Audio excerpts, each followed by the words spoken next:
period, I felt personally, and as I felt, I'm sure many of my comrades at that time felt, that we had to make a fundamental reappraisal. We had to completely review all our basic theories, all our notions about the working class, all our notions about capitalism. How strong was it? We thought it was very weak. We thought it was on the point of collapse, both during the Depression and in the Second World War.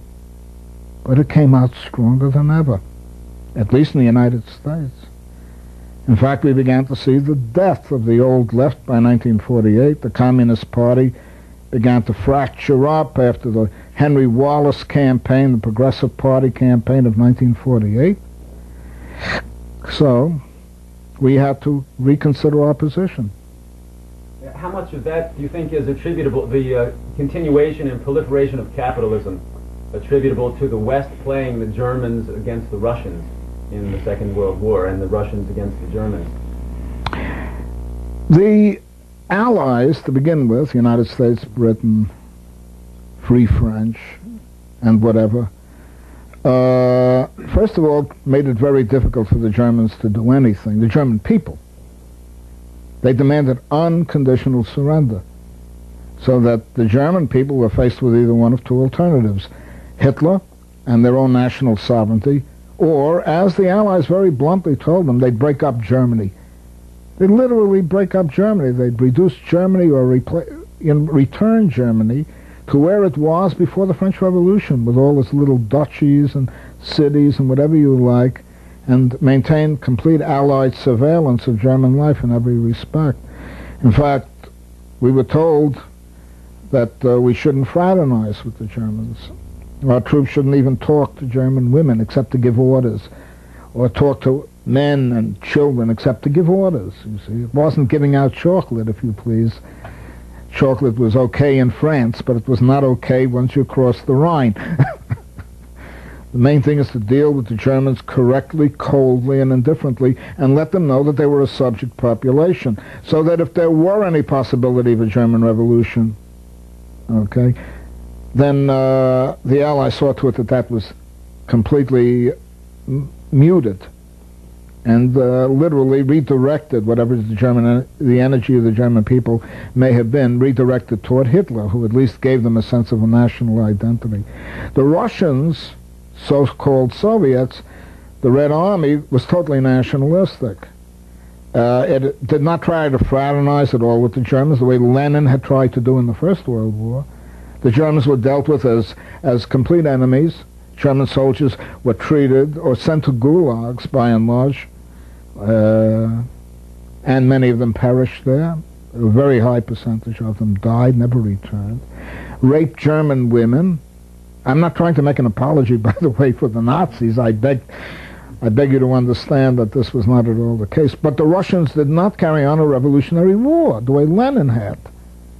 You see, Lenin had called for, "Comrade Germans, we are all workers, join us to make a world socialist revolution." Stalin said the Germans are enemies. He went back to the knights of the medieval German knights to point out that the Germans were basically a vicious anti-Slavonic people, you see. And the Internationale, which had been the anthem of the Soviets right up to the middle of the war, was dropped and replaced by a Motherland Russia nationalistic anthem. And finally, you know, the whole approach of both sides, all three, the Axis, notably Germany, as well as Italy, the Western Allies, and the so-called Soviets, dealt with this war as though it were totally a war of national liberation, not as a class war, which is what Lenin called for. But I think that would understate, that would not sufficiently cover, in my opinion, the outcome of the war. It does not fully explain the outcome of the war. The point is basically that, to a great extent, we may have misread capitalism's virility, its strength, its internal strength. Capitalism, internally speaking, was much stronger than we ever realized. The 1930s was, in fact, a throwback in American history, so far as I'm concerned, to, say, the 1880s. Because suddenly, after the flapper era of the 1920s, when even Western Union kids used to invest in the stock market and call up their broker, and everybody was into the image of an American dream that would be so utterly affluent that everybody would become a capitalist, and was taught to believe that each one was a capitalist. The Depression of the 1930s seemed to suddenly stop everything. The stock market not only crashed and people were wiped out, banks were wiped out, people lost their savings. The New Deal came in. It really did not pull America completely out of the Depression by a long shot. It just created a kind of dead era of millions of unemployed who were on WPA or Works Progress Administration, building pools, post offices, and whatever you like. And nobody seemed to be in a decent economic condition at all. Everything seemed to be dead. With the least resurgence, immediately the trade union movement swept across the United States. I was personally active in my own way as a member of the Young Communist League in 1936 and 37, almost up to 38, which was around the time that I began to break with the Stalinists, as we used to call the members of the Communist Party and Young Communist League. I was involved in the trade union movement. I did organizing. I went out to northern New Jersey. We were recruited, all the older chaps, mainly in the Young Communist League, to come out and man picket lines, as it were. I'm not trying to be gender in my orientation, but that's the way it was called. Give out leaflets, get beaten up by police. So I did a good deal of that in northern New Jersey, even when I was going to high school, and certainly when I completed high school. It was a period in the 1930s as well of general strikes. There was a general strike in San Francisco, which Harry Bridges and the Longshoremen led, closing down the whole city. There was another one around the same year, 1934, led by Trotskyists, believe it or not, who controlled the Transport Workers Union. Jimmy Hoffa's, what Jimmy Hoffa later inherited when the Trotskyist leadership was wiped out by Franklin D. Roosevelt around 1942 and sent off to jail on a Subversives Act, the Smith Act, if I'm not mistaken, which the communists applauded. Now that Russia was invaded, the communists came out in favor of the war, where before they were against it during the Stalin-Hitler Pact, and applauded Marxists being sent to prison on an act, piece of legislation that was to be used against them barely 10 years later by McCarthy.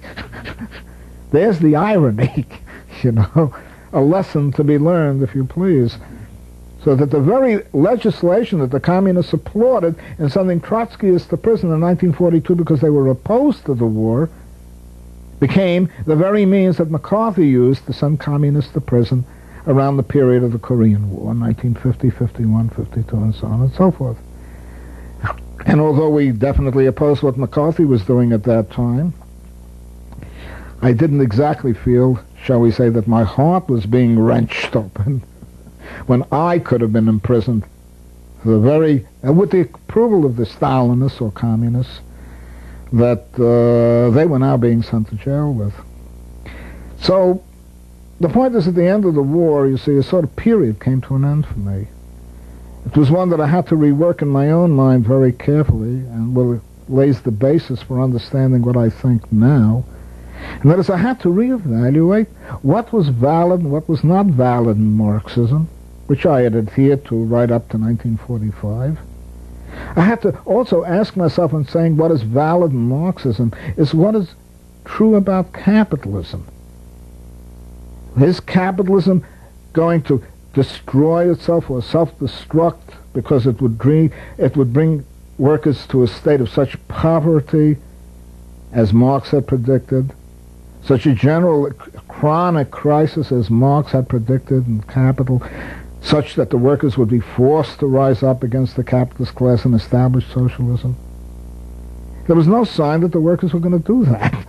Not even in a Europe that had lost the greater part of some 60 million people in a war far bloodier than the war that had given rise to the Russian